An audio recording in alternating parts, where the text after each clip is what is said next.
curator to now we have a full-time director. So the museum has been going forth slowly but surely over those years.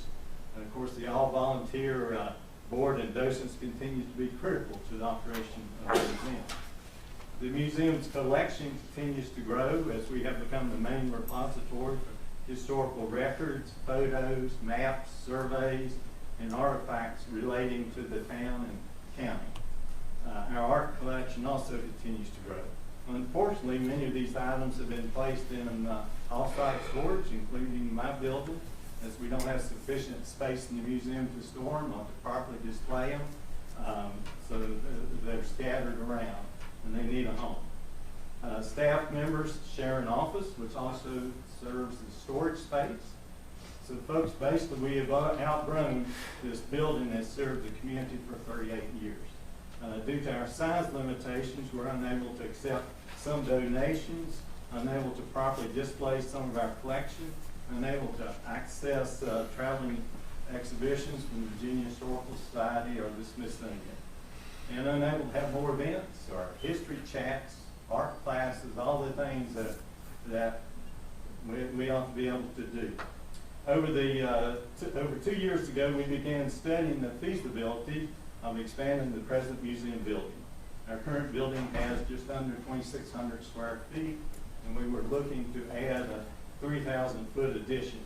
We had 2 different architectural firms provide us with very preliminary concept drawings and along with ballpark cost estimates.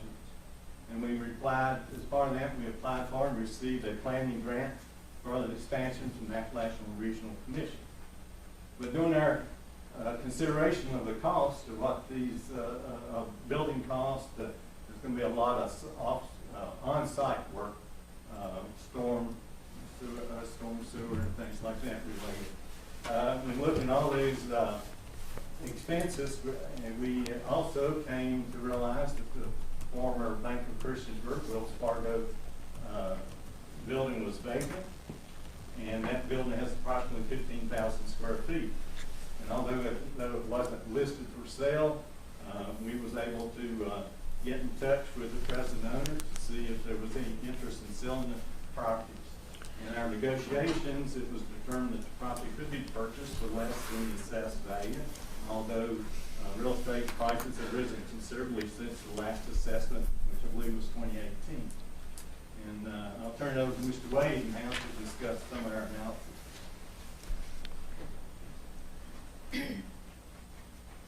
Mayor Barber, members of council, I too would like to thank you for the opportunity to come before you tonight to make with our request. After doing a thorough analysis of adding to the existing building versus buying the bank building downtown, the decision was easy for us.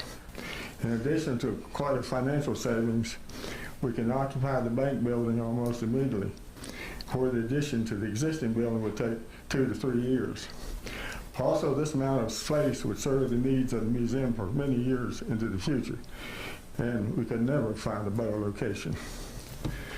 With the agreed to purchase price of $1,250,000 for the property, plus an estimated $350,000 of enhancements, which includes an elevator, other changes to make the building more ADA compliant, and some needed updates, we're seeking to raise $1.6 million. In order to ensure the building purchase, 3 board members agreed to finance any money that is not raised during the capital campaign. We have a contract with the seller with the closing date to be February 28, 2022. That works well for both the buyer and the seller, since the seller's terms on the lease has Wells Fargo paying them through that period. And during that period allows us to raise as much funds as we can. We started the capital campaign in late September. Currently, through this silent campaign, we have raised over $560,000 in funds and pledges, with other donations pending. We will kick off the public phase of our capital campaign in November with a press conference, press releases, and an open house. With the 15,000 square feet in the bank building, we plan to lease some of the building for office space to cover the increase in operating costs. Our current plans are to keep the property at 300 Pepper Street in order to save the historical building and community garden. We plan to maintain the garden and lease the building at a price which will cover the operating costs. We have approached and are requesting funding in the amount of $50,000 from each of the 3 local governments. All 3 have been approached. We are hoping you will set example for the other 2 local governments and grant our request for $50,000. And thank you for your time. Casey will speak to the future plans after we acquire the museum.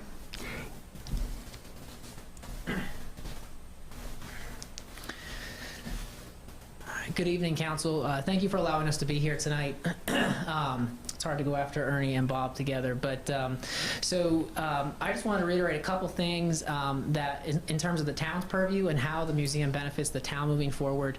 I'm very mindful of Destination 2022 and what that means and the role the museum can play as we kind of reshape and help move Christiansburg forward. And then I'm also mindful of the placemaking plan, excuse me, that the Regional Commission did for the town a couple years ago as well. These and other plans are what make the museum a viable source for downtown as we move forward. I think it's no secret we're starting to see downtown and Christiansburg at large, that profile is changing. People are coming to this area, they want things to do, and seeing an arts, history, and culture becomes a huge part of that tourism draw, and for residents and tourists alike here in the area. And so that's a great resource that we can provide, not just to Christiansburg, but to Montgomery County at large. And you guys know my heart has always been here in Christiansburg, and nothing makes me happier to run this museum with these guys behind me here as we move forward. So those and other plans really help play a role as the museum moves forward, really moving Christiansburg into the future as well, dare I say. And that's what's really, really exciting about this, is continuing to turn that profile as we move forward and continuing to make Christiansburg the best place to live, work, and play. And the museum plays a huge part in that quest. So as we come before you, the first of the 3 governments here to ask for $50,000, I just want you guys to be mindful of that as you discuss and think about that. And I hope you guys share in the excitement and I hope you guys share in the excitement that the museum has and the value that we can contribute moving forward as a cultural destination. Our tagline is museum growing with its community, and Christiansburg is growing quite a bit, and our museum can play a big factor in what that looks like moving forward. So we hope you'll take that request, and we're also here to answer any other questions that you may have, and we really appreciate it. Questions? I just have one about parking. I guess you can go down the lower part, or let's say there's going to be 30 people going to the museum at one time. That would be a good day. No, seriously. In front, the town space is in front. I think there's 5 directly in front of the building, 2 next to the northeast quadrant of the square. And then in the back of the building, there's 8 against the building, and I believe we have about 5 or 6 more, so there's about 14 parking spaces in the back. We also have an agreement with the seller over his remaining property. Once we fill our spaces, we have an overflow agreement for up to 20 spaces on that property that's in the back. Any other question? Any other questions? Comments? Thank you, gentlemen. Thank you all so much.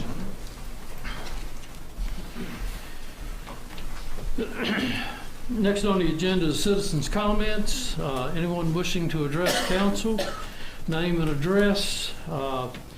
Address your comments to the chair and limit yourself to 3 minutes, please. Thank you. Anyone here to address council? Yes, ma'am.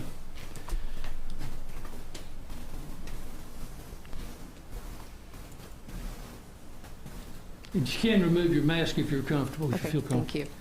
My name is Corinne Bookout, and I'm a homeowner at 200 Darcy Drive, where my intellectually disabled daughter, who I'm full legal guardian and custodian of, resides.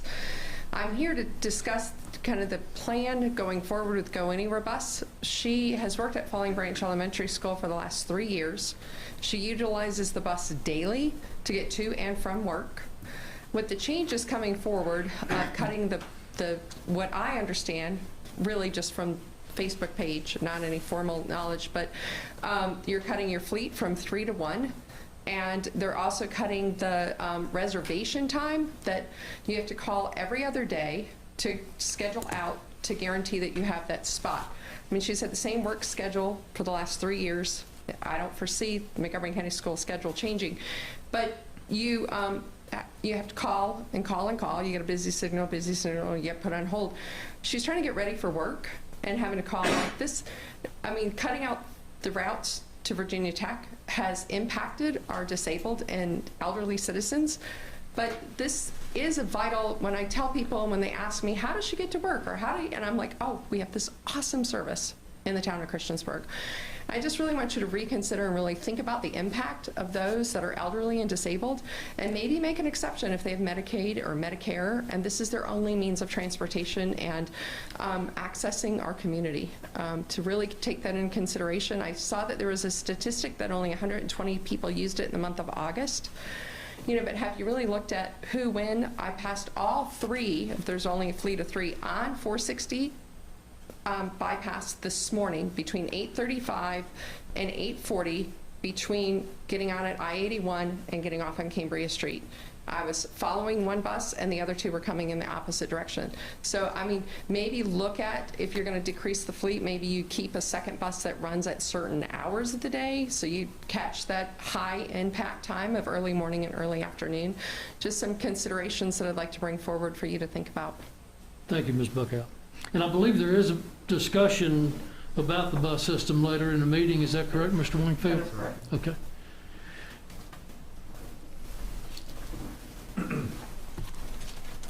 Councilman and mayor and council persons. I've never formally introduced myself. My name is Don Upham.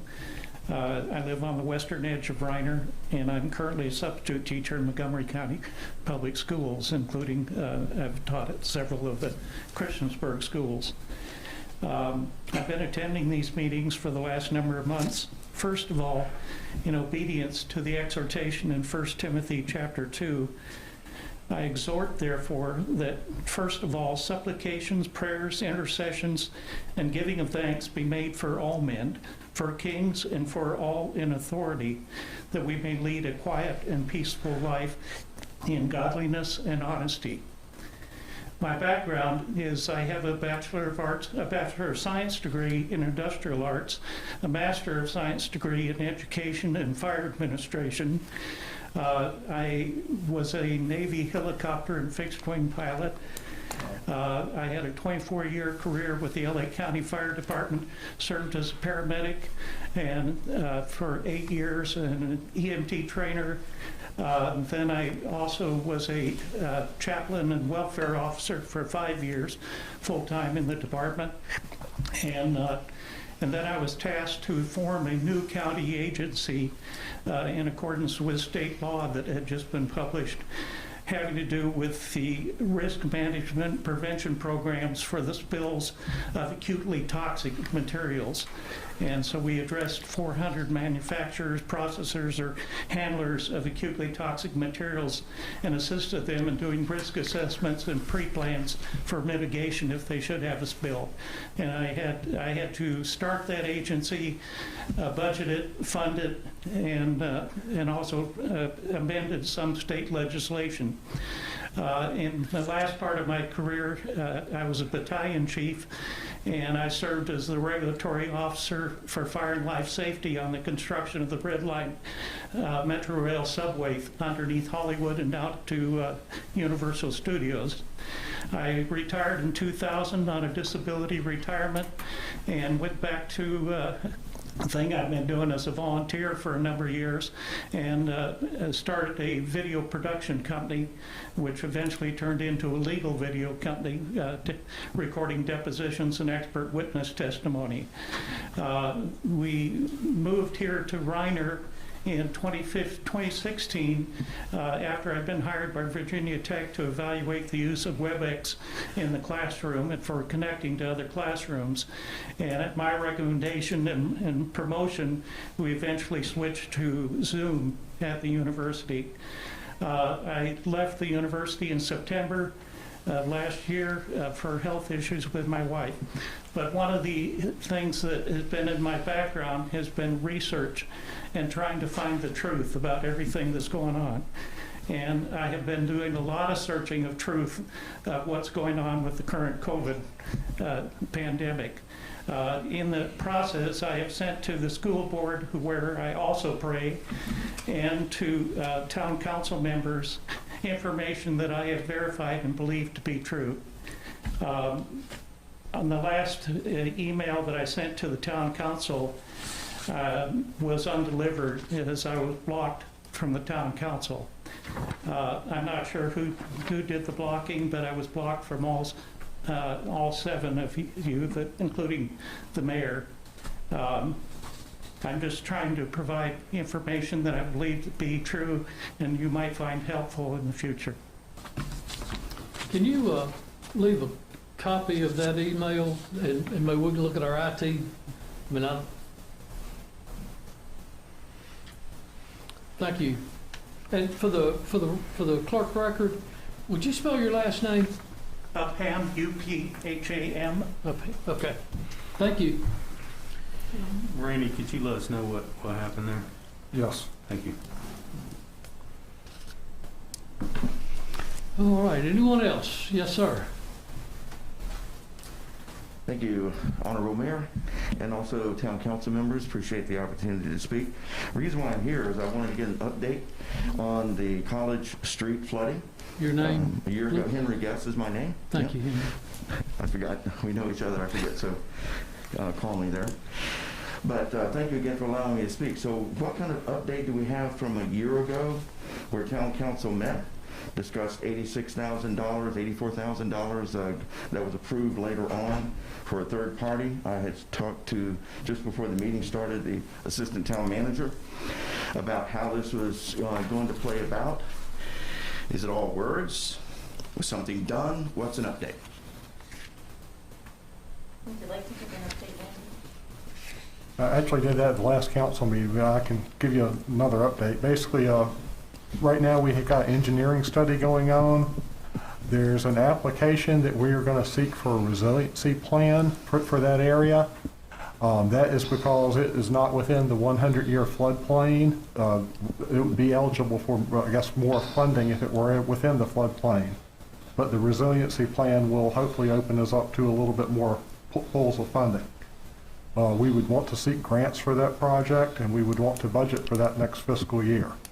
As I told council at the last meeting, if we were to pursue a grant for that, I would hope that it would be approximately half funding for the project. If we seek revenue sharing, that's 50-50 funding.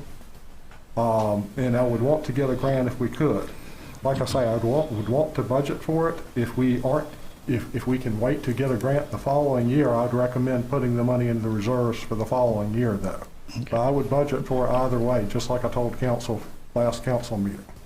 Thank you. My time is running short. Thank you for that update. Sure. I do No, I don't appreciate charge it. you for that. I'm sorry. I don't charge you for that. Oh, thank you very much. I forgot to stop my stopwatch when it started, but I'll get to the point. So, Wayne, Mike Kelly and Wayne, I know Wayne's retired now. Mike, I believe, is still on staff according to the assistant town manager. They gave a wonderful presentation on what needed to be done last time with a potential retention pond, taking the water that comes off of Main Street and keeping it on Main Street, possibly fixing the engineered for the town, for the county actually, the retention pond for the middle school. They need to move that culvert that releases water the size of a swimming pool to up at the top end at the intersection before you go to the middle school, so that the pond actually fills up before it starts flooding down. On September 21st, it seems like every year around the 21st, 22nd, 20th of September, we get rains. It flooded our backyard. I got water in my front yard from the water coming from the middle school retention pond. Again, all words. They came out, they did interviews. You challenged them, Randy, if I'm not mistaken, to go out and talk to the town council did. Talk to us. They did. We thought things were moving forward. Nothing. All words. So I'm not sure if building parks, where a $3 million park was approved in December, they cut dirt in March. Mr. Mayor, I sat in your office. You invited me, and I appreciate that, without any appointment.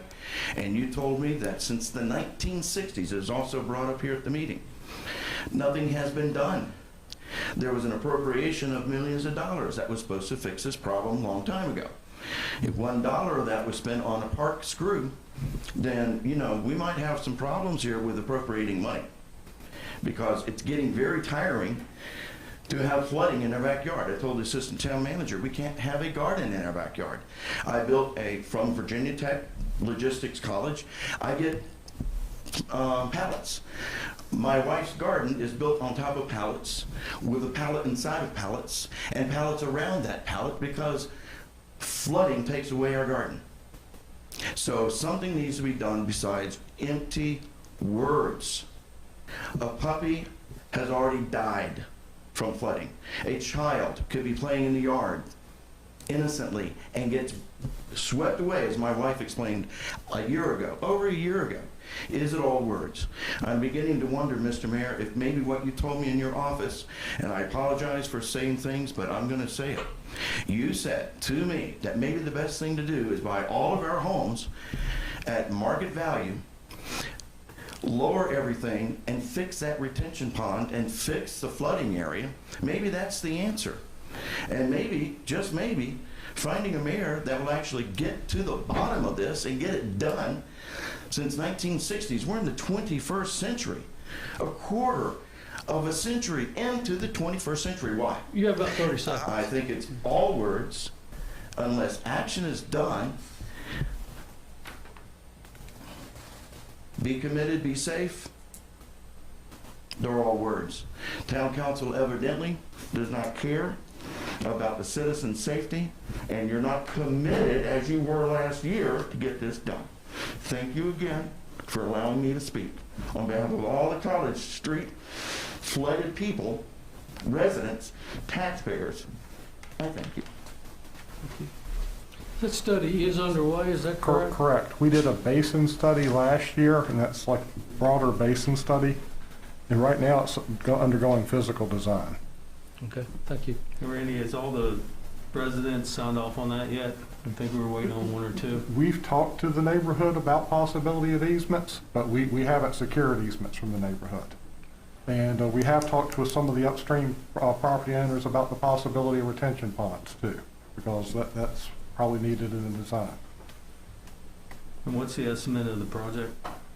It will be in the millions. I don't want to give you an exact estimate until we're done with final design, but it will definitely be in the millions. Thank you. Thank you. Yes, sir. Next. Good evening. My name is Jason Diggs. I'm the newly appointed postmaster of Christiansburg, the town of Christiansburg. And I just wanted to come and introduce myself to you all because I will be attending some of these meetings to find out more about what's going on in the town of Christiansburg as far as its growth and development as it affects the Postal Service and its letter carriers. I want to reiterate on what this gentleman talked about on College Street. Actually, I live up above College Street, and I sent a picture of diagrams of the water that comes from the retention pond in the new developed area, which is above me, which was supposed to be a slow seeping retention pond. However, it comes through my yard as a Niagara Falls retention pond, coming through the back of my yard and running down to College Street and floods their neighborhood. So yes, I am too waiting for something to be done about that. And it's been a long time. I've been there 20 years and this has not subsided and we haven't done anything with it. Back to me, as far as the post office goes. just wanted to introduce myself to you all and let you know that I'm available for anything that you need to talk with me about. If you have issues or problems, like I said, I'll be attending these meetings. One project that I have that we need to actually look at is that where we raise our flag up, there's a tree that's right there by the flag, and it's shredding our flags as we raise them up. We couldn't even put it at half-mast for the general's death because the trees were catching the flags and ripping them apart. I've talked with some people with the town about trying to get that taken care of, and they said they're working on it, and as soon as they can, they will. Another thing that we're doing down at the post office that's on Main Street, we have little issues there as far as a tree that's dying. So I'm trying to get that taken care of. That's a project we're working on. The other thing, because that building is an historical building in the town of Christiansburg, 1936 I think it was established or built, there's some renovation that needs to happen with that building. And I want a partnership with the town because it's an historic building. As far as trying to do some upgrades and restore that to its earlier glory, so to speak. So I'm looking forward to doing that with the town of Christiansburg and those involved. If you can let me know who's the person to talk with who handles the historical buildings in the town, I would appreciate that. Thank you. Thank you. Comments, questions? You're talking about the post office, is that right, to upgrade the post office? Yeah. Yes, sir. I mean, doesn't the post office department handle that? We do some work on it, yeah. But if it's a historical situation, we're needing a lot of work done to that. And so that's why I'm asking for a partnership. Because actually when the post office decides what they're going to do with it, if they decide to close the building, there'll be no more downtown post office. And I think years ago, I've been here 35 years, and I think years ago, the town pushed the post office to maintain that building because it has a mural in it that's historic also. And so with that being said, you know, I would like to try to get some help from the town as far as trying to get that done. But if not, I'll still be working through the postal system itself to try to get that restored. So. Thank you, Mr. Leaving Dick. that post office open, that was a good move, because you guys do a great deal of business right there, don't you? We do a fair amount of business, yes. Mm-hmm. Okay. So, Yes, I really ma'am. appreciate you coming out here today Yes. to introduce yourself. Yes. That was really nice. All right. What kind of help are you really wanting from the town of Christiansburg? You mentioned that you want help, but is that Probably in the financially? Is form of- I know the tree, it's something that possibility Public Works can take care of, but as far as anything else, what are And you I'll looking talk for? with Public Works about that tree that's dying, and the bark is coming off of the tree, and it's right there by power lines. So it's hard to get someone. I've talked with the town about contracting those tree cutters that may be able to handle that, and they don't want to touch that because of the power lines around it. So I then contacted APCO.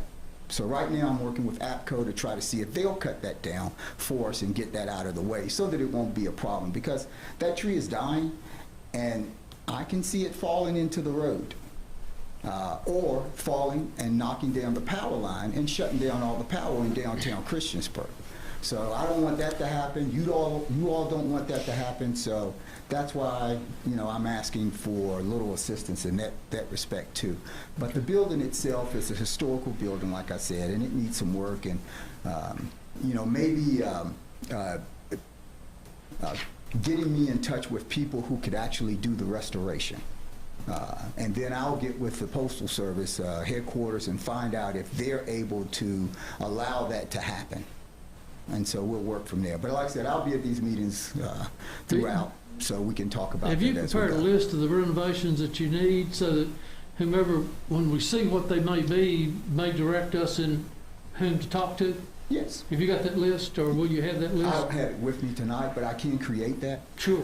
Matter of fact, I'll touch on another point. I don't want to take up all the time, but with the new development on Market Street, I met with the developer today as far as the way that they're going to have the mailboxes set up for that area, and got a plat of that and how all that is working. So I'll be putting locks and things into these containers for the businesses to start using the mail out there. So the developer has already got that together. He's talked with me. We're working together to try to complete that project. So that's on its works too. Thank you, Jason. You're welcome. Real quick about the tree, where is the tree located that's dying? Is that the one right down here? Yes, on the corner? it's right on Franklin. It's on the side of Franklin Street, and it's near the back of the post office. Okay. Mhm. If I could bring up something too, sir, when you mentioned the flooding in your home, is when Shaw Development builds the development that's gonna happen on Moose and part of College Street, it's gonna create another disaster situation with water coming down and stopping. Thank and you. water hitting that street. Henry, you've had your time. Thank you, Jason. You're welcome. Do you have a question? May I, with permission, I want to make a brief remark to Mr. Guest and whoever's watching about College Street. Okay. Okay, been on council 15 years, this last few meetings. We've solved a lot of drainage problems in this town, especially of late with our aggressive engineering department seeking funding grants, with our stormwater utility that's 100% dedicated to fixing problems, and I won't go down that list. But I'm also a civil engineer practicing in this area, and I can assure you, since last year, this, I believe, the College Street is our most important infrastructure project, and we're following the natural course. I think we're aggressively pursuing a solution on that. It has a hydrologic component, has a hydraulic component. We have to know what needs to be done, and we have to demonstrate that we know what needs to be done, and we have to show there's a property issue component to make sure that we can do it. Then you can actually program a project and get the funding. So I would just say we're cowboy and cowgirls up on this since last year.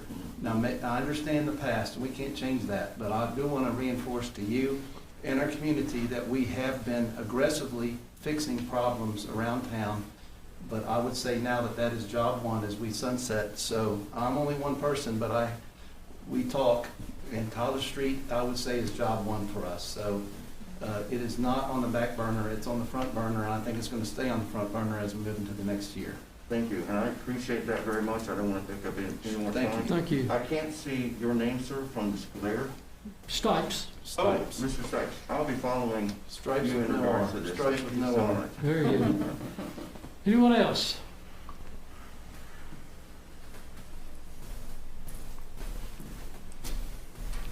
I'm Bob Hoff again at 440 Arrowhead Trail, and I just want to thank, in case I don't have another opportunity, thank Mr. Stipes, Mr. Hubbard, and Mrs. Sachs for your service to the town. Sorry to see you going off council, but really enjoyed my interactions with you over the past number of years. Started out serving with Mr. Stipes on the Planning Commission, so but thank y'all for your work, and thank all the council for your work for the citizens, but just want to say especially to y'all that's going off. Thank you. Thank you. Thanks, Bob. Anyone else?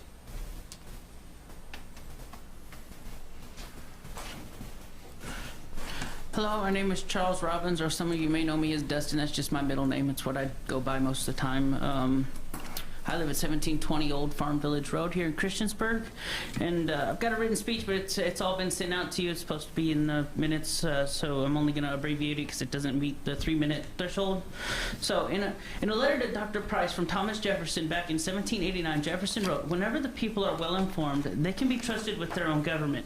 That whenever things get so far wrong as to attract their notice, the public," which is what that means, "may be relied on to set them right. The Declaration of Independence actually backs us up. That to secure these rights, governments are instituted among men derived from just powers from the consent of the governed," that's the people, that whenever any form of government becomes destructive of these ends, it is the right of the people to alter or to abolish it, and to institute new government, laying its foundation on such principles and organizing its powers in such form as to them shall seem most likely to affect their safety and happiness.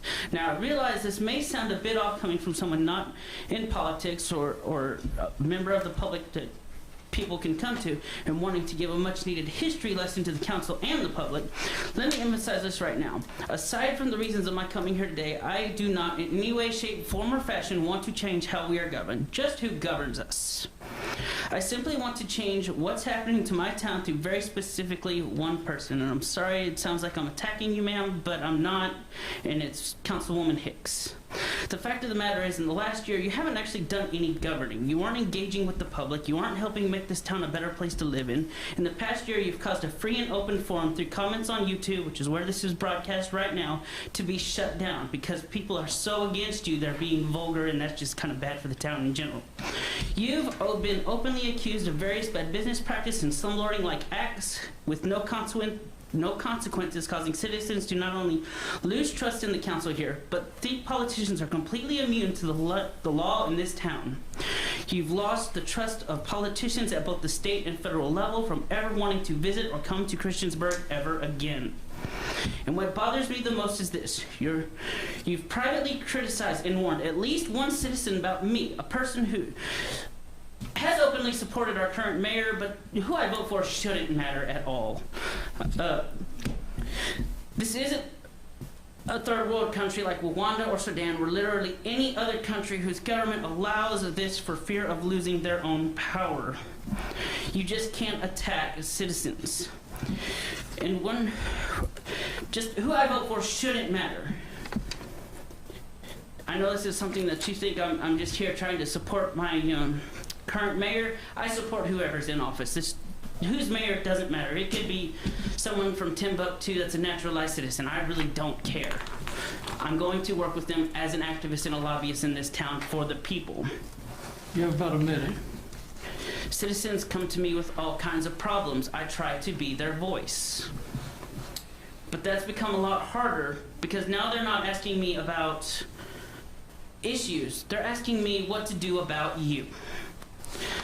And I know it's not a very good idea of me to ask this, but I'm going to anyway because I'm tired of being stuck in the middle of this drama. I haven't slept in weeks because I'm getting warnings in the middle of the night about tactics, about things you're saying. You want me to take things down that you have publicly criticized me about to other people. I'm just starting to be openly frightened of you, Miss Hicks, and it scares me. While it doesn't matter if you were to have a vote right now to vote her off the council, and I can provide you an insane amount of proof of things she has done wrong under code 2.53, which is misfeasance and malfeasance. I hate those words. Misfeasance and malfeasance against the town, I think is what it says, where she falls under the malfeasance clause, which is simply wrongdoing, where wrongdoing under the law isn't really defined very well. But I would ask that once the election is done, to vote her off. Because if you vote her off now, she can be elected as mayor and it won't matter. I would like you to just consider this, please. Thank you for your time. Thank you. Anyone else? Hearing no one, I will close. I've closed the public hearing, sir. Citizens' comments. All righty. Are there any committee reports? Mr. Barber, there were people that were gonna speak. I don't know where they were. I mean, They if you... just walked down. Who was it, do you know? I mean, if there's a gentleman, there was a gentleman sitting in the back. Isn't his name Bob? I don't know what, I mean, I gave every opportunity. He raised his hand to speak. If he would like to come back and speak, he can come back and speak. If he's gone, he's gone. Mark, can you ask the gentleman if he still wants to speak?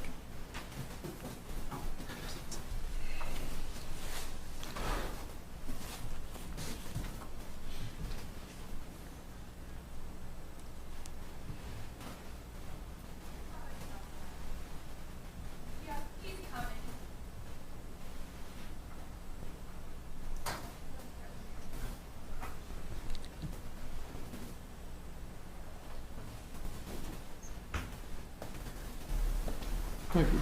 Sorry, I didn't see your hand. Thank you. No problem. Good evening. My name is Bob Beard. I live on Flint Drive. I'm new to Christiansburg, and I guess a former Monday morning quarterback where just voted and complained and didn't do much about it. So I'm new to this, and I'm just hearing that those last comments, it just made my jaw drop and my heart sink. I've known John for a little while, and to me, she's got one of the biggest hearts, and she's gone out of her way on numerous occasions to help me and my family on some issues and so forth. So it just baffles me. Said I don't know the whole history, but all I'm saying is she does have a great heart. I know she's working. She's blood, sweat, and tears for Christiansburg and for our community, and so I just wanted to just say those things. Thank you. Appreciate it. Is anyone else to address council? Close citizens' comments. Are there any committee reports? We have a central business tomorrow at noon. Okay. Street committee, nothing going on there? We want to bring that, our action up.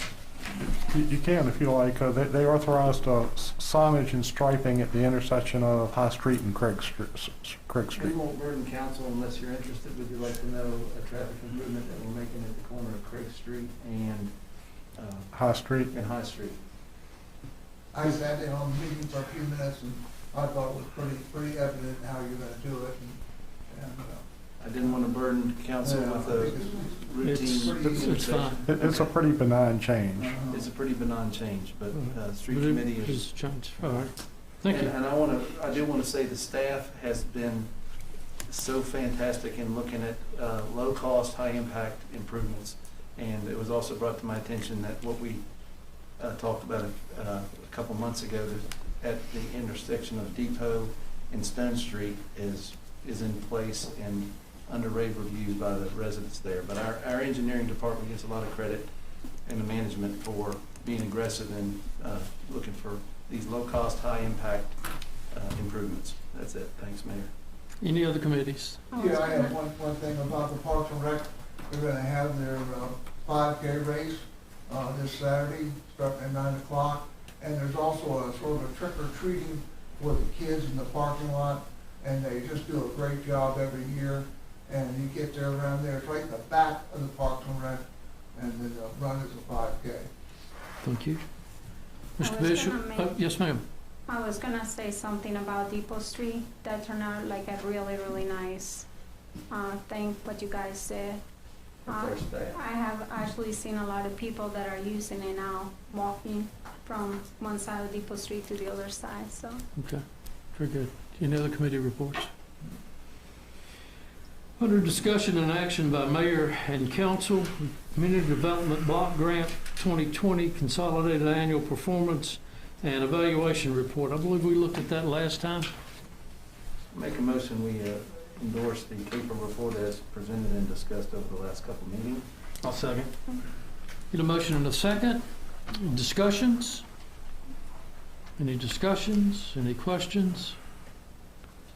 Madam Clerk? Yes, sir. Councilman Bishop. Aye. Councilwoman Hicks. Aye. Councilman Hubbard. Aye. Councilwoman Sachs. Aye. Councilman Showalter. Aye. Councilman Stites. Aye. It is 6-0, thank you. Amendments to the planned commercial development in the B3 General Business Zoning District at 2705 Market Street Northeast by NRV Marketplace LLC to allow multifamily residential uses, increased building height, reduced on-site green space, and reduced residential parking requirements, tax parcel 436-5-1. Property is designated as business commercial in the future land use map of the 2013 Christiansburg Comprehensive Plan. I so move to approve agenda item B, the planned commercial development in B3 District, 2705 Market Street. I'll second. Motion and a second. Any comments? I do. Okay. I noticed under the description, the Hotel A is still under the description. I do know that the Planning Commission has suggested we remove it, and I so agree with that as well. is still under the plans, and I wonder why are they still there. And also, the other thing that I wanted to ask was, I'm really, really excited to see a lot of the things that are going on in the marketplace, and I want to applaud you for bringing some of the businesses to the marketplace.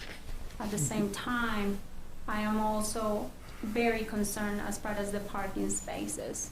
One of the things that I would really, really like to see, and this is in my opinion, and this is only my vote, I would really like to see, instead of being 0.75 spaces per unit, I would like to see at least one parking spot. Because at least and I would be willing to vote on this and a yes for it if I will get like the one parking spot. Without that, it's making it really hard for me to make a decision on this, because I really see that we have so many problems with parking spots downtown Christiansburg. I don't want to have the marketplace have the same issues. So I would really I would like to see a change on this, and I hope that you guys listen to my suggestion. Maybe there is something that you guys can, I know it's short notice, but if there is something that can be done about the parking spots, it will make me a lot better about voting for this. Thank you, guys. Six, if you read the material before you came to the meeting, you'll see that Hotel A is out. I understand, but it's still showing under it's still there under the wording, and that to me, it doesn't. Well, they have asked that it be taken out. Oh, no, and it says that here. And it says that here under the one item, but it doesn't say on the very top where the description is.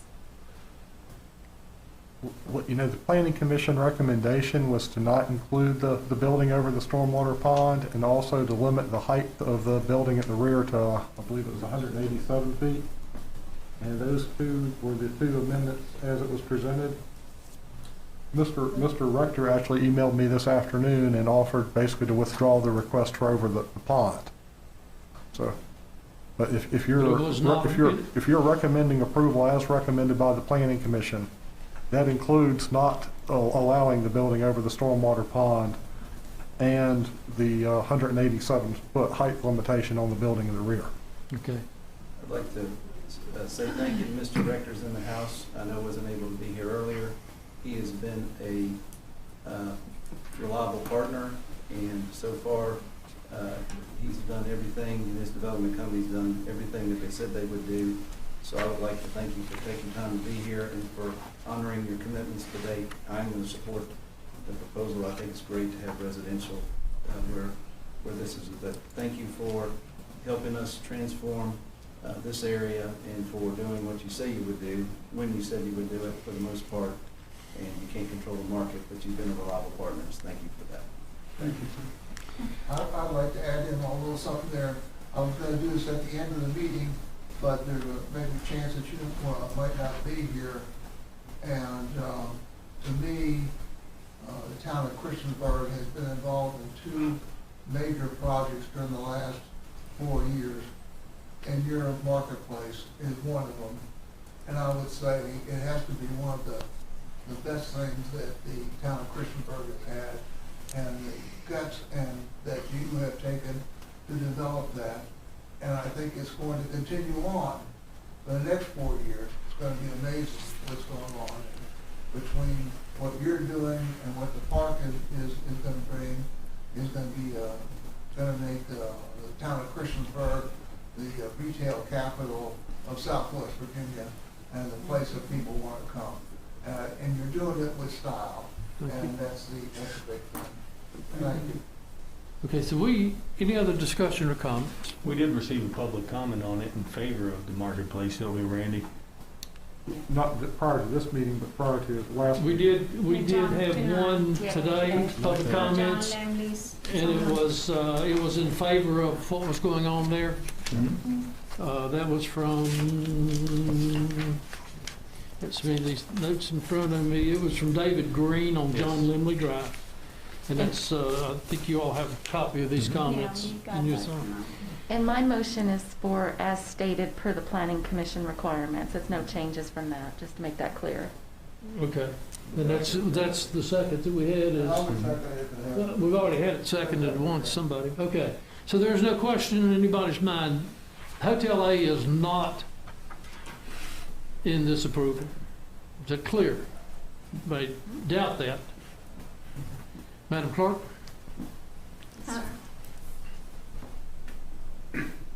I'm sorry, go ahead. Yeah.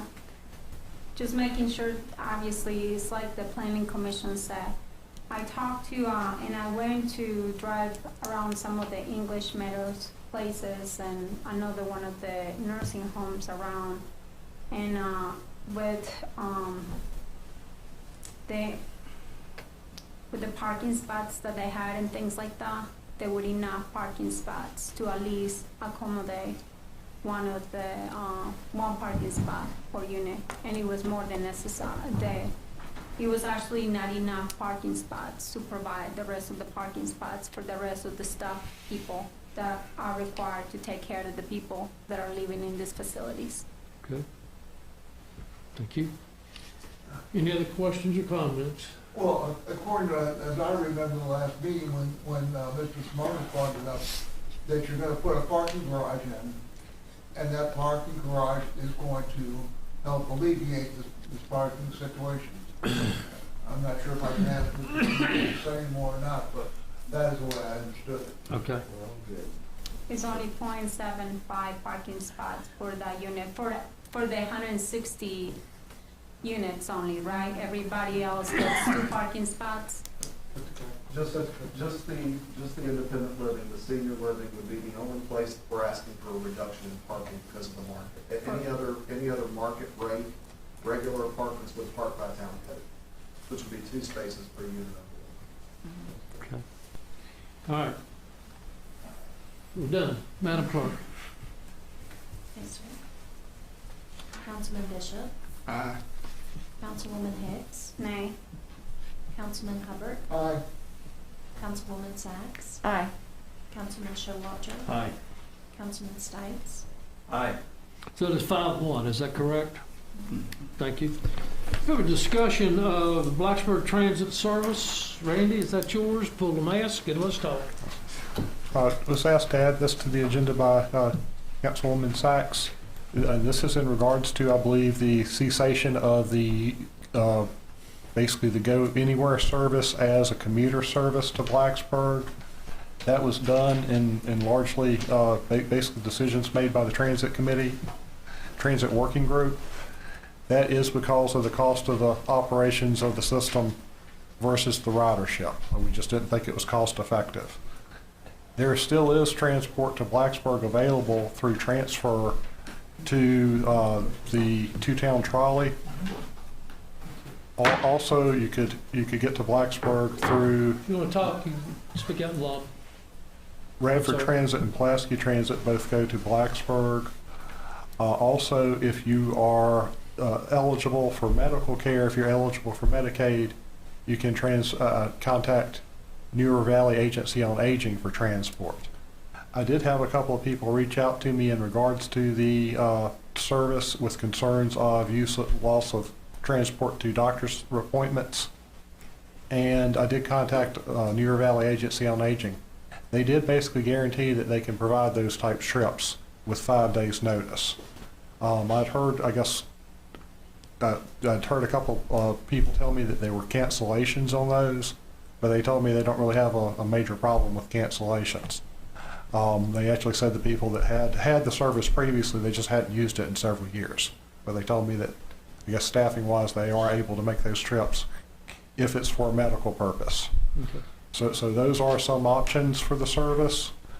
I've heard, I guess, a little bit concerned with dropping back to the Go Anywhere service prior to COVID.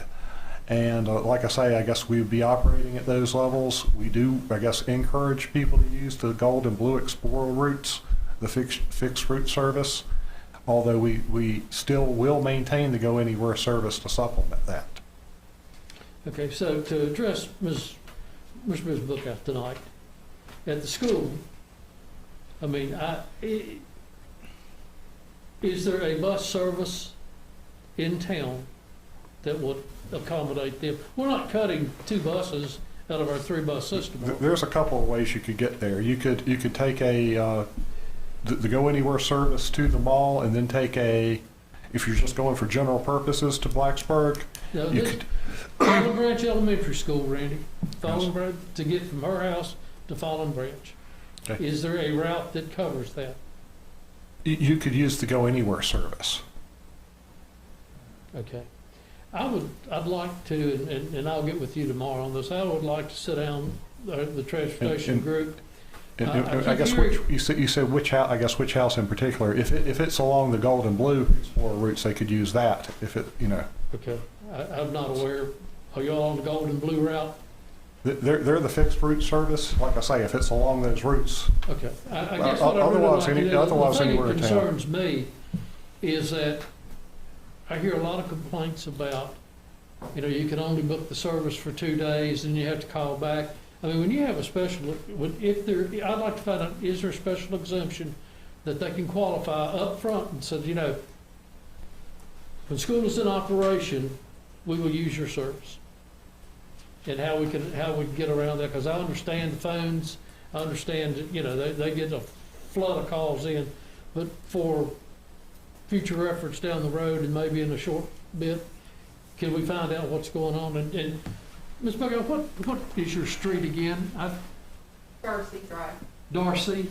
across the street from the museum. Oh, okay. Randy, who made the decision about canceling this? Transit Working Group. Because when I contacted Blacksburg Transit, and several people have contacted them, one of the comments was that it was the town of Christiansburg that made that decision. Town staff's part of the Transit Working Group.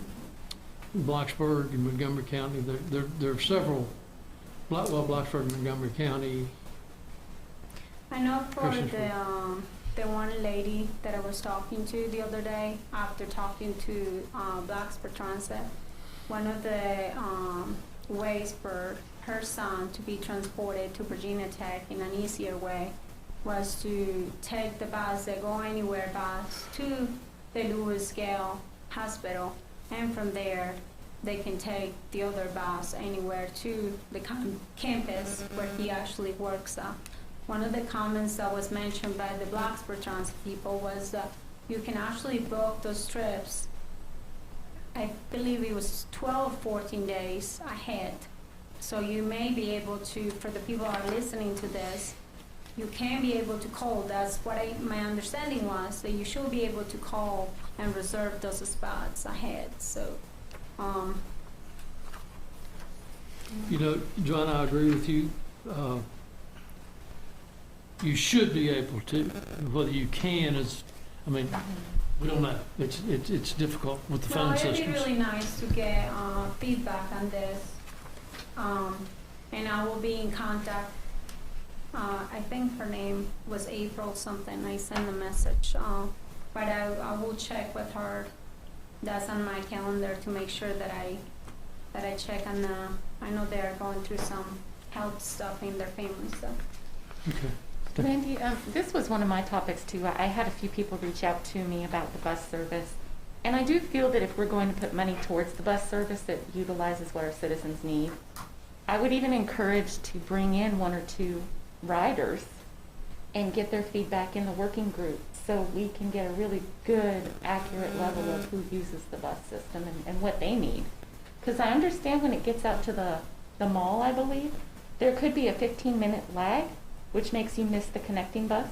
And that can also make someone an hour and a half late getting to where they need to go. So maybe just our timeframes need to be modified too, so the connector buses are there, without some delay. So if we can just ask this working group to take another look at that, I would appreciate it. Sure will, yes. I think it's rather important to find out who the people are first. And then if you have that information, to please provide it to Randy. And I really provided you the information for the one person that I've been in contact with. They also went on social media. And I guess that's how Mrs. Bachner, I think it was Bachner, found out about this, which is really good. One of the other comments that I heard on Facebook was that there was not enough information to let people know that these changes were going to take effect. Maybe this is something that we can also publish under our page, our website, that these changes are coming. And some of the comments that I heard from them was that the only real reason why they found out that these changes were going to happen, it was if you actually rode the bus during these weeks, or if there was the information that was on the back of some of the buses. Okay. Got your notes? Yes. Thank you. Thank you. Okay. The next up on the agenda is the discussion of fiscal year 2021 unassigned fund balance. Mr. Wingfield, that's yours? Yes. Ms. Tweedy, you're here. Thank you very much. Just I guess let you know, of course, we've got excess unassigned fund balance. This is essentially kind of rollover from last fiscal year. We have before you, I guess, potential uses for the funds. Of course, this is fairly open-ended discussion, I think, as far as the uses of it.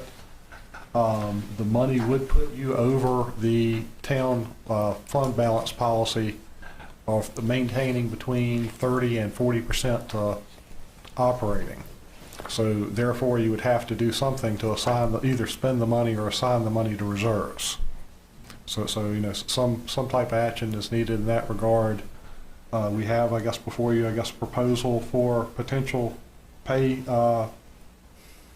bonuses. I'll let you know the reasoning for that.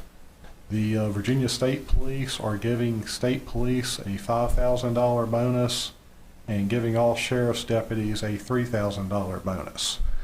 They funded nothing for municipal officers. So if there was anything done for municipal offices or emergency responders, it'd have to be done at this level.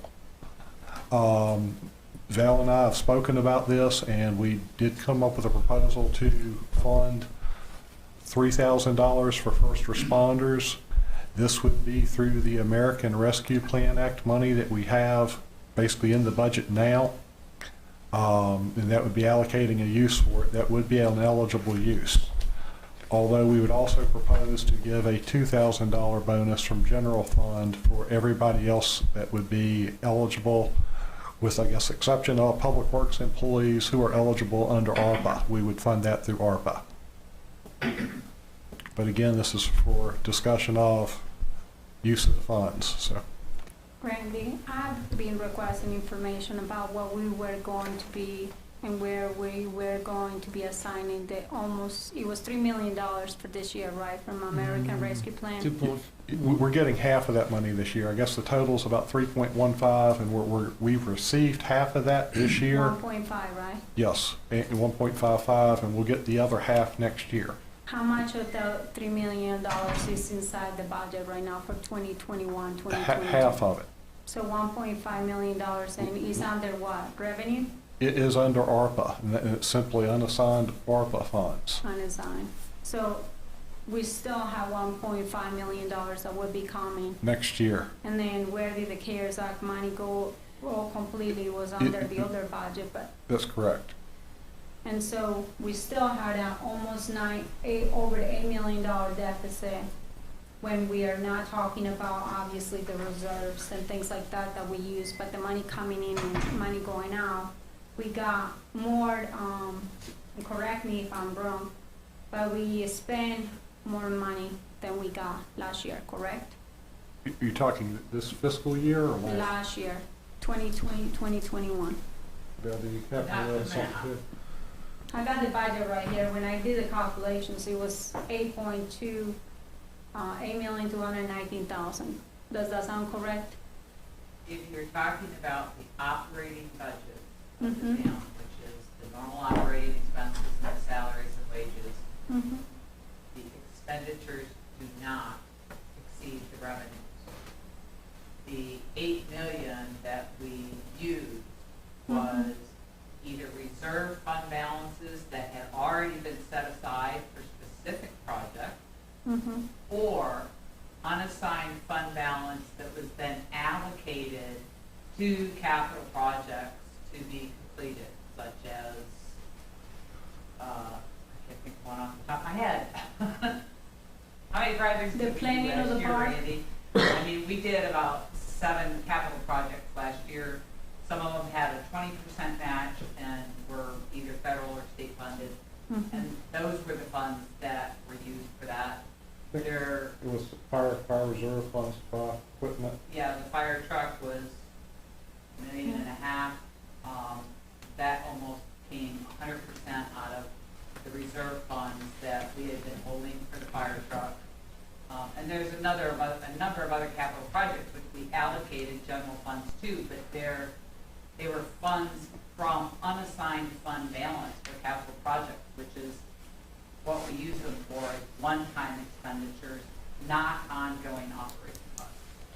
So operating revenues relative to operating expenditures did not exceed the revenues that came in. And what about this year? If you bring in the capital items, then it does. But that's what comes from fund balance. That's what we roll over every year.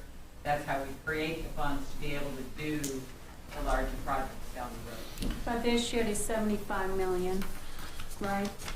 You participated in that budget. That's what we're I'm talking about right now. I'm not Right, you're saying we're in a deficit, and we're not. You're making a statement that's untrue. I am just saying if I correct me if Randy, I'm wrong. And what I was exactly are we doing with this line item? Ms. Hicks participated in the budget. Excuse me, You sir. I have participated not in the finished budget. talking. I'm not finished Ms. talking. Hicks, you have the floor. I have the floor. No, I reaffirm that. You Oh, have the okay, I'm floor. sorry, I didn't hear that. So, here is my concern. We're using the American Rescue Plan to use it for bonuses, and we're using it for the park, and we're also using it right now. We're using, we're using, False statement. it says right here that we're putting some money for cash flow to use for the park project until the lots are sold on Pepper's Ferry Road. So you are moving some of the money into that, the park, The unassigned fund balance. unassigned balance. So from where is the money, where is the $3 million that we're gonna get from the American Rescue Plan? Where is it gonna be spent? Because you had mentioned to me several months ago, and you have been talking to me, that we're gonna be using it, some of the money is gonna be used at College Street. And I still would like to use some of it for College Street. But I don't see no money in the budget this year for College Street. That's right, we would assign that money to it next fiscal year. Or you can assign it to it, tonight if you'd like, for that matter. Okay. I would And, like to have you know, something like that, and also discuss the fact that I would like, instead of bonuses, I would like to give people raises. We are having problems right now with hiring people. Isn't that correct, Randy? Correct. We have vacancies in Public Works, the Aquatic Center, almost in all the departments. Is that correct? Wouldn't say not all departments. Well, obviously, We probably got, the ones that are, Public Works and Aquatics are definitely the two largest. okay. Well, we can only use that COVID money for emergency responders. Well, and the American Rescue Plan could be used for stormwater. Is that correct? But And you said, water. no, you're going a different direction right now. I think we all could agree if some of that money can be used and we can allocate it for the stormwater, we would do it. But you talked about giving the entire population of the town employees raises, which we cannot use the COVID money for that. I am talking to understand that? Randy still. No, do you understand that? I just want to make sure you understand that. Oh, You no, made a statement that we could he's use that talking money about, to he do said raises. that we have money that can No, be you said we could allocated. use the COVID money to give raises to our entire employees, right? No, that's the comment that it seems right here, bonuses. I would like to, instead of thinking about how we're gonna be spending money later on in the future, I would like to give them raises, not bonuses, and that's not from the American Rescue Plan. What I'm talking about, the American Rescue Plan was designed, it could be used for water infrastructure, is that correct? So in reality, we just raised the water bills just the other day. And it was because we didn't have enough money to fix the water infrastructure, isn't that correct? It was to basically maintain the capital enterprise fund that approximately level operating Yeah, because of increases from the water authority and increases for our operating costs. I understand that, but the county and other places are using this water, and I mean, this American Rescue Plan, and allocating it to give tax credits to their citizens that also, and please don't get me wrong about the bonuses, because I want to give bonuses to our employees. I think they do a fantastic job. I think Public Works, without them, we wouldn't be here. And I think a lot of the other people that work for us, I am really, really appreciative of them. But here we keep talking about, you know, how we are losing people and how they're going to Vita and all their facilities. And we're not really, really thinking about how to give them raises and how to make sure to take care of the infrastructure. You all very well were all for the infrastructure. Let's fix the infrastructure. Here is $3 million that you're getting from the state to be able to be allocated to be able to fix the infrastructure. What infrastructure other than the stormwater on College Street?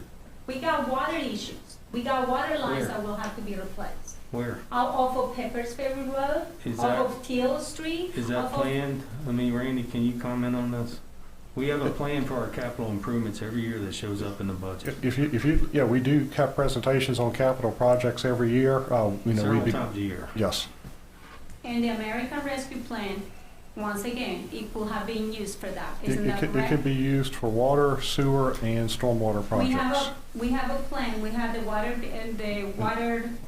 shed study that was done in 2017. How many items on that list have we done so far? I can't tell you that off the top of my head. It was like not many, right? I can't tell you that off the top of my All right. head. Well, how many, Joanna? How many did we I don't accomplish? recall. I was looking at it the other day and it didn't seem like we didn't go too far with that. Are you gonna make a motion to use that money for something other than the bonuses No, for the I am first making a responders? motion that Okay. we have until, isn't that correct, that we have until like 2026 to make? You have a couple of years to spend American Rescue So Plan. my thing is, why is this coming out a week before the elections? We have to do something to use the unassigned fund balance. You don't have to take any action in regards to the pay increases.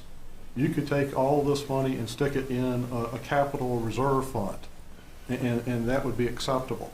If you put it into the general fund, though, you'll be in basically violation of your reserve policy or your operating reserve, that you'd be between 30 and 40%. It's going to push you over the 40% mark. So to maintain that policy, you would need to either spend some of it or assign a portion of it. Those are guidelines, though, aren't they? Yes, that's correct. That's not a law. That's not a law. So if you want to be over 42%, over 40% in the unassigned fund balance, that's fine. It's just, that's basically the policy that you set. I'll go ahead. May I have But that was one more council's minute? policy. May I have Yes, one more minute? thank you. I'll keep it simple. I believe this is a major discussion for council to decide what to do with a bunch of money. Keep it simple. We have a turnover on council happening. It's just a few short weeks away, a new council. This is an excellent opportunity to icebreaker conversation and activity for the new council. So I will make a motion that we take the money and put it in reserve and let the new council decide here in a few weeks. I would second that. The motion, second, discussion. Is there any issue, since we did have a couple of people tonight show up about the stormwater issue on College Street, of taking half of that 1.5 million and assigning it to the College Street project, which is coming up supposedly in the next year? The ARPA money, I mean, you could assign the ARPA money to stormwater capital projects. Okay, well, I would like to, we Can I have second that unassigned. No. Well, no, I'm just, we can do Can you that. make a motion? We're in the middle of a motion. Well, I I feel got like this. I would like to be able to communicate how everybody feels. Can you- To see if we do want to make a decision to go into stormwater for College Street and then bank the rest. It'd be nice if we could make somewhat of a decision tonight instead of putting it off on a new council. Part of my with that understanding, we're getting results back from our study. When? We are applying for the, actually November 4th is the application deadline for the Resiliency grant, Resiliency plan. We should have, I guess, a better idea, I would hope, within a few months of the final design. But we don't have a hard number and a hard solution just yet, exactly. No, we don't. So that is, I guess that's what I'm saying. That's still, once that is known, then you have something to talk about. Is right now it's Where to just, put the money? We have a design, but it's like I say, it still is a little subject to change. So We're not even having work sessions about this or nothing. We're not to that point yet, I don't believe, to make One thing I those decisions. will point out too, of course, next year you will receive the other half of the ARPA money too. Okay. Can we Any comments? take Any a other vote on comments? what the staff said? Mr. Tucker? Yeah, is this, sorry for cutting you. Since you mentioned raises for the people, I think we need to talk to Mr. Wingfield and just think and Valerie can tell you if we give people raises, how that will affect our budget. A bonus is a bonus, a raise is a raise, and the deal about the people living a lack of people, we can go everywhere you go here in town, they're all crying for people, and there's just such a shortage of people. So money is not the whole key to this thing. It's just a people thing. And Randy can maybe go over how raises would affect the budget. And you sort of had it in the emails that you sent out this time about raising it to $15 and how that would affect other people too. It's a pretty complicated thing, if you ask me. The states are really changing some of those policies, and those things are going to be coming. I want to be proactive and start giving raises to at least $12 an hour for some of these employees. We keep talking about, for over a year, we have been talking about how we're losing, how we don't have enough people that are lifeguards, how we are not having enough public works people. We spend money on doing a work study, trying to find out why they are leaving and I why think they I are just not. explained that. Didn't I just go with that? I was just saying that it would be really nice to think about, instead of, we have been talking so much about it, start with the bottom ones. Back in next year, by 2023, we really have to be paying people $12 and more. Isn't that correct? I don't think you can take someone from 11 to 12, and then someone who makes 14, 15, or 16, they're gonna want the same amount of raise as well. So we can't just stick with the bottom dollar amount of wages and increase those. That's Well, I completely think you unfair. can start by paying more to the people that are even making less than $50,000 a year. I mean, we can put a cap for now, Did you see Mr. Wingfield's email that he sent out? I have been sending the emails, I have been asking the questions. Anybody else came in? Joanna? we have a motion on the floor. Yeah, there was a Do we have a motion. motion? That is something, I think Brad's motion, and who seconded it? So we've had the discussion on it. I will say I'm disappointed that we would not consider funding these bonuses as recommended by, or we felt we could do this through the finance department, town manager. I think you're talking first responders, public works employees, and all other employees. These are people that held us together for the last year and a half. So personally, I'm disappointed that we're not going to move on this. So with that, Madam Clerk, would you poll council? Could we repeat what's on the floor? Yeah, I'd like to hear that. The motion is to let the new council in a few weeks decide what to do with this money, and in the meantime, put it in reserves. That's the motion. And a second. And that's a second. All right, Madam Clerk. Joanna, you seconded it, right? Yes. Okay. I'll be a second. Councilman Bishop. Aye. Councilwoman Hicks. Aye. Councilman Hubbard. Aye. Councilwoman Sacks. Nay. Councilman Showalter. Aye. Councilman Stites. Aye. That is 5-1. Thank you very much. I'm flipping too many pages here, guys. I lost all of them. All right. So we are now into other business. Mr. Bishop, that would be under yours. Yes, it is. That's what managers reports, staff reports. You move something. We moved that. No one would know. Thank you for coming out. Oh, we did move that. Okay, Okay. something. Staff reports. Just like to introduce Benjamin Tripp. He's our new planning director. He comes to us from the city of Salem, where he was a planner. He has an undergraduate degree from Roanoke College and a master's in urban and regional planning from Virginia Tech. Yep, being left early, huh? Sorry. Maybe we started arguing you this. But we'll introduce them at future meetings. Also, I guess just like to bring up town calendar. You had asked us to do a little poll on Facebook, and what we came back with is 37 yes, 0 no, 26 likes, 0 reactions, and 5 shares. You know, Randy, could we just make that digital and save that huge amount of money? We could, and just make it available online. Yeah, I like that idea too. If people want to print it, they can, but Okay. they don't have to. Okay. I second that. As far as photos for it, do you want those to come back to you? They look great. Okay. I assume you want to update it for the new council, since we'll be putting out as a 2022 calendar. Is there any printer that would do a pre-order if we could say, hey, whoever wants a physical calendar to contact us, pay for it? I can ask. Usually to get price breaks, you have to do 1,000 minimum. Yeah. But, It's very so it's probably going to cost you a little bit more to get an individual. Professional. Yeah. I'm sorry. I was just, It's going to I be was looking very for people that, expensive at low quantities. you know, who like paper calendars and on the wall. I would think it's not bad to have some of those printed calendars available, simply because not everybody goes to the website. Nobody knows. So it's a matter of, people say, well, if I'd have known, I'd have been. Well, how do you know unless you look? We always will put it on the signs and this type.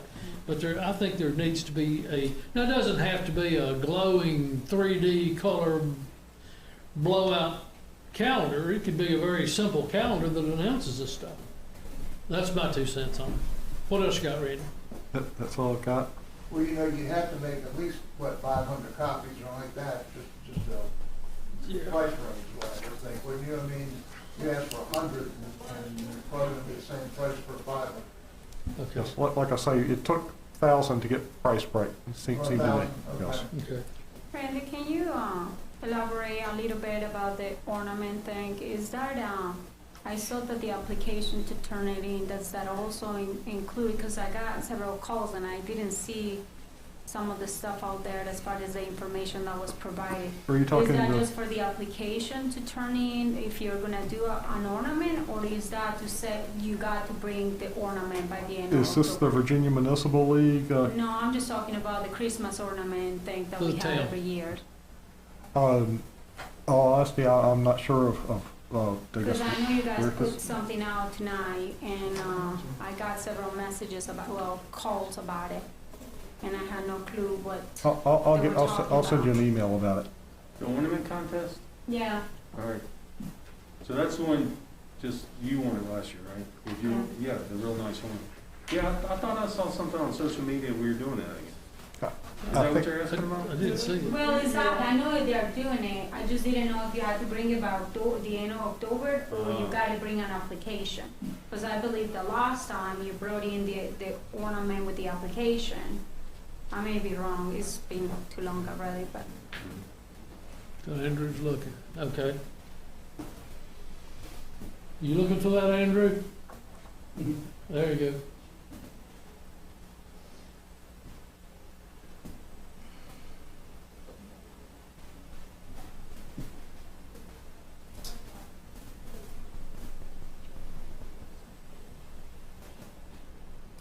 Can we move on? Or are we just going to read this? They were talking, I guess make it a little bit more specific if that's when you have to bring the ornament. October or 29th. Is to bring the ornament or the application, or both? Ornament shipped to town hall must also arrive by this month. Wow, and that was just put out today? No. When was I that think put so. out? I've seen it on there before. Okay. Randy, you got anything else? No. Reed? Thank you. Any other staff? What? Very good. Council reports. Mr. Stipes.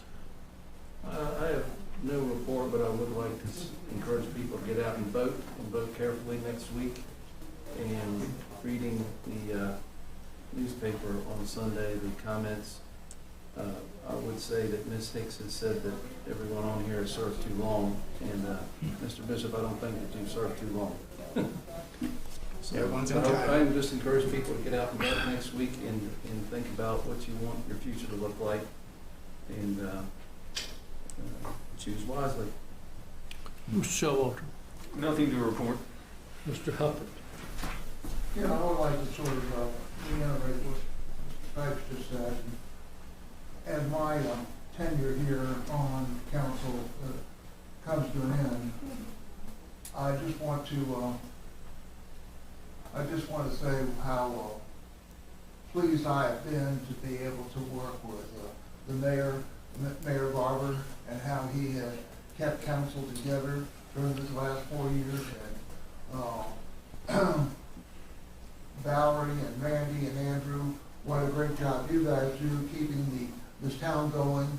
And I believe these two major projects I just brought out a few minutes ago on the marketplace, what an asset that's going to be for the town, and then also what the new park is going to be, how it's going to help the people of the community, and also going to help like the aquatic center is going to bring in additional revenue. And I know most of the people on council feel this way, but there are some on the council that would just want to wait till next more time or not do anything and not have any visions for the future. But I just want to thank the people, you four that I just mentioned, for your determination and to do things during this difficult time that we've had. Thank you. Mr. Bishop. Ms. Sachs. I have other business, but not council report. Okay. Am I good to go with other business? Yeah, I gotta figure out where we are at this point in time. Okay. Okay, so we are council reports, other business. Still have a couple more people, council reports. Yes. Joanna. Reports. Yeah. I think it's, I'm ready for a change, and I am really glad that we got a new council coming. Thank you. That sure felt like a slam. Anyway, okay. Jeez, thanks a lot. Thank you very much. We've enjoyed it too. It's been a great ride, yeah. Well, Okay. Sam and I'll still be here. Yeah, I'll be here, so there you go. I like Sam a lot. And, All right, under other business, I understand. Ms. Sachs? Yes. Under other business? I'm going to take my mask off. I have two topics I'd like to discuss, and one is the sirens that we identify our town, when there's an emergency. But we currently only have one downtown, and with the mall area growing as much as it is, I'd like council's request to request Chief Hanks to come into a conversation with Randy about what he feels like the need may be in the community if we need a siren out that way. I know they're not cheap, but I feel like we need to cover all of our town and not just part of it. So that's one discussion. Shane Walt's not here. We could probably hooked him in for a siren now at his place. And the other topic is business signs. I really hate to call out one place, but there is one out by the mall that no matter how many times the town pulls down their signs, they are right back out there again. There is no penalty in place for a business that doesn't adhere to the sign policy. Now, I understand you might have someone that takes an extra sign or an extra banner, very tastefully done. We get that. I don't know of anybody in the town who goes after that. What I'm talking about are the 6 in a row going down a main Christiansburg street of their signs promoting their business when nobody else in the community can do that. And if we had done that, and we let them know the problem, here's our codes, etc., you violated them, and they don't do it again, that would be different. But at least one particular business is almost touting it in our faces. And I'd like to talk to council and see if it can be on a future agenda as far as what would the penalty be if they continue to abuse the sign policy. Because if we don't have one, why even have a policy if we're not going to enforce it properly? So are these temporary signs, is it like promoting a mattress sale or something? Yes, Okay, exactly. I don't know, I've just took a while to It say. is. Yeah. I don't know. But it's habitual. You know, I'll see 5 of them and ask the town to remove them because it's not fair to Verizon and Chicken Salad Chick and everybody else who'd love to have that many signs out. And then you'll give it a week and they're back out again. You can't tell me they changed management that much. There's a problem. Well, if there's one location, I would think probably a letter from the town manager. I think we've done that, haven't we? I know we've sent letters at least from planning. If one thing we can do, if they're in the right of way, of course the town can remove them. We can take them to court and try to get fines that way. I guess one possibility too, a potential code change, is provision in the code for civil penalties, which basically kind of almost an automatic fine for a violation. I think we should charge whatever the sign permit is. They might think twice if they put up 6 signs and all of a sudden they get a $180 charge because they violated the code. Okay. That's for a future discussion. I'm just asking that if We'll council talk has at an night. interest to do it. It's a good idea. All right. So, any other business? I would like to get a head nod though, so we can give Randy some direction. It Is would there a have head to nod be- on Chief Hanks? It would have, the sign ordinance would have to be referred to the planning commission because it's in zoning. Yes. And of course, Chief Hanks would have to weigh in on the other. I will tell you, I think the siren is kind of used to some degree as a call for the officer, or I guess all members to come as much as anything, and most of them are fairly close to the downtown area. Obviously, the town's grown a lot though since we've had the original siren. And I'm thinking our recent tornadoes we had, although it is unusual for us to have tornadoes, we did need to alert the community in a very fast way. So I just want to make sure that we're covered with our growth. There may be some grants for things like that if you're looking for funding. It's probably partial funding, but we can look into that. And I feel Chief Hanks would be the best one to address this. Personally. Can we see what Mr. Hanks and Marcy's come out with and tell us about this? Because I personally feel like the last time, even when we had the tornado warnings, I felt like it was right there in our faces with our cell phones. I think whatever you were at, matter of fact, I was at several stores when this happened, and everybody's phones were like, bang! And so, I don't know. But we do have an older population, I think, that doesn't hold on to their phones a lot. You know, I know my dad would miss an alert. You know, he needs something else. So it's a future conversation. You know, we did that years and years. During my teenage years and growing up, we did have some neighborhood sirens that would notify the area that there was an emergency. Now, it just put them on alert that there could be ambulances or fire trucks within, but it was not a general, 3 blasts for this or 2 blasts for that. But it was a kind of a notice, and Christiansburg was a lot smaller then. Right. And what about while we're checking into that as well, is that a way that we can get them to check into for the people that are actually hearing impaired? I mean, there's a lot They would start running into a noise ordinance, and I'm not too sure we can get into that. So, Yeah. But it's something to look at without question. Okay. Let's reports. Any other business? Are we taking up any issue with the museum's request tonight, or are we going to put those in the next meeting? It's up to you all. Mr. Bishop's shaking his head. I'm not ready tonight. Okay. That's fine. I think that was a general consensus early on, so we'll look at it at the next meeting when we had a chance to see it. Okay.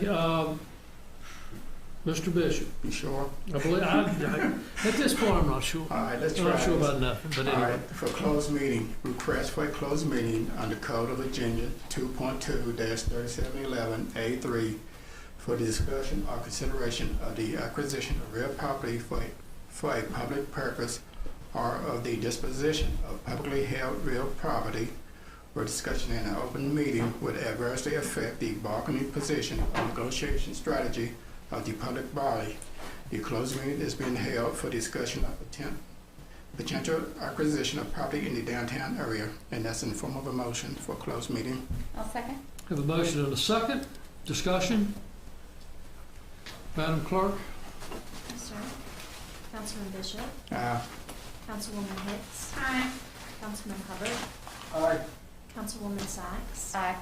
Councilman Showalter. Aye. Councilman Stites. Aye. That is 6:00. We'll take about a 3-minute break. Madam Clerk? Sir. Councilman Bishop. Aye. Councilwoman Hicks. Aye. Councilman Hubbard. Aye. Councilwoman Sykes. Aye. Councilman Showalter. Aye. Councilman Stites. Aye. That is 6:00. Thank you very much. There is no other business to come before council. We are adjourned. Thank you.